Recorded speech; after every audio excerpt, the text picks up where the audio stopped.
Childhood vaccines are one of the most heated topics around today. It gained the public's attention with anti-vax celebrities who endorsed their belief of its links to autism. It also continues to gain public interest with the ongoing outbreaks of the measles virus. Currently, there's a controversy over mandatory childhood vaccinations. The argument is between those who agree that all children should be vaccinated and those who are against it.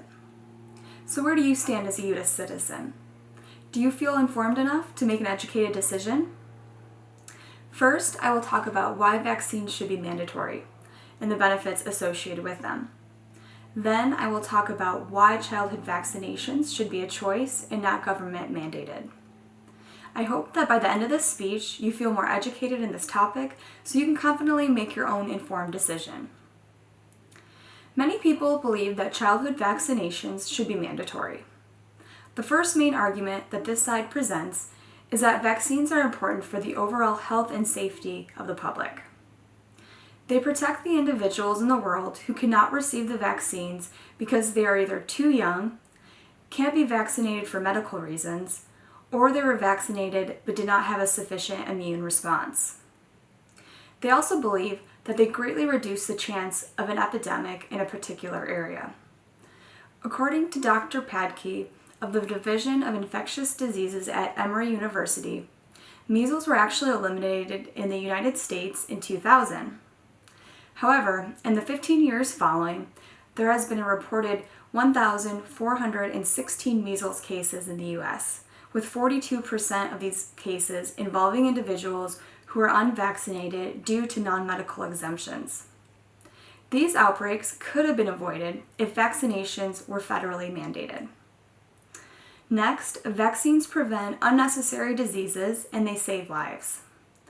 Administering these vaccines help to build up a child's immune system.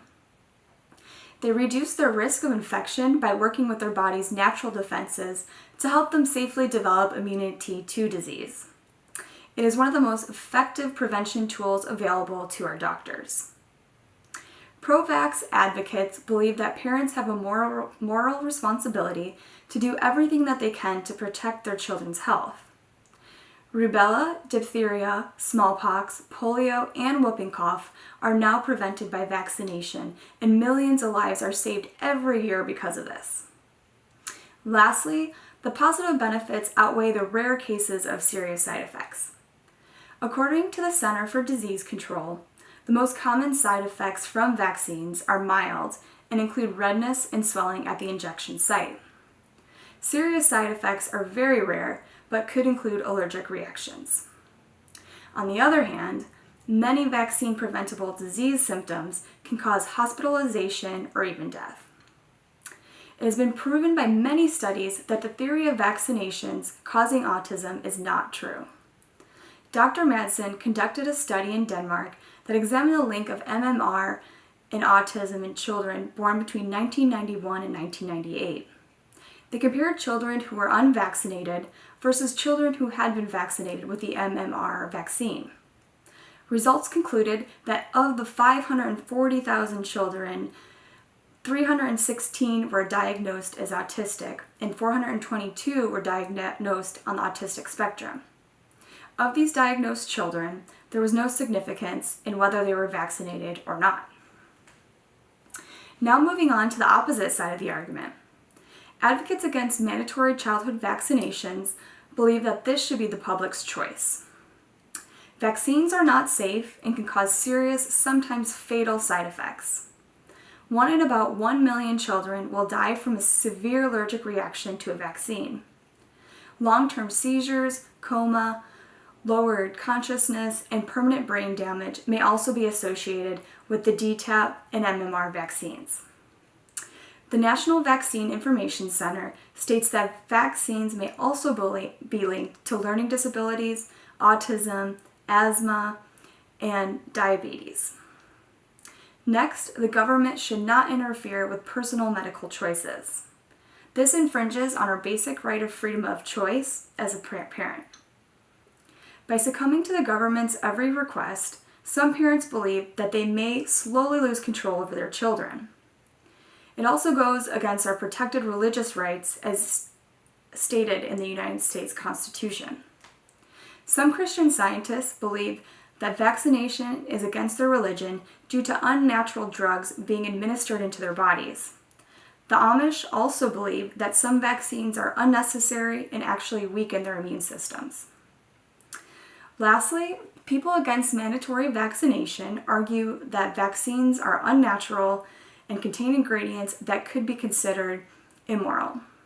Some MMR, chickenpox, and DTaP combination vaccines are cultivated in cells from two fetuses aborted in the 1960s. This can cause all sorts of ethical debates by pro-life advocates and religious individuals. Additionally, these vaccines also contain animal products like chicken eggs, bovine casein, and pig gelatin. And then this would go against conflict with individuals who are either vegan or vegetarian. Now that I have presented a few arguments from each side, I hope that you feel more educated on this topic. To reiterate, there is a controversy over mandatory childhood vaccinations. The argument is between those who agree that all children should be vaccinated and those who are against mandatory vaccination. First, I talked about why childhood vaccines should be mandatory. Then, I talked about why childhood vaccines should be an individual's choice. No matter which side you fall on, it is refreshing to see so many people becoming involved and informed on the great vaccination debate. It shows that the public cares and will fight for what they believe to be right, whether it be for fact-driven public health concerns or the emotionally fueled individual's rights. Thank you.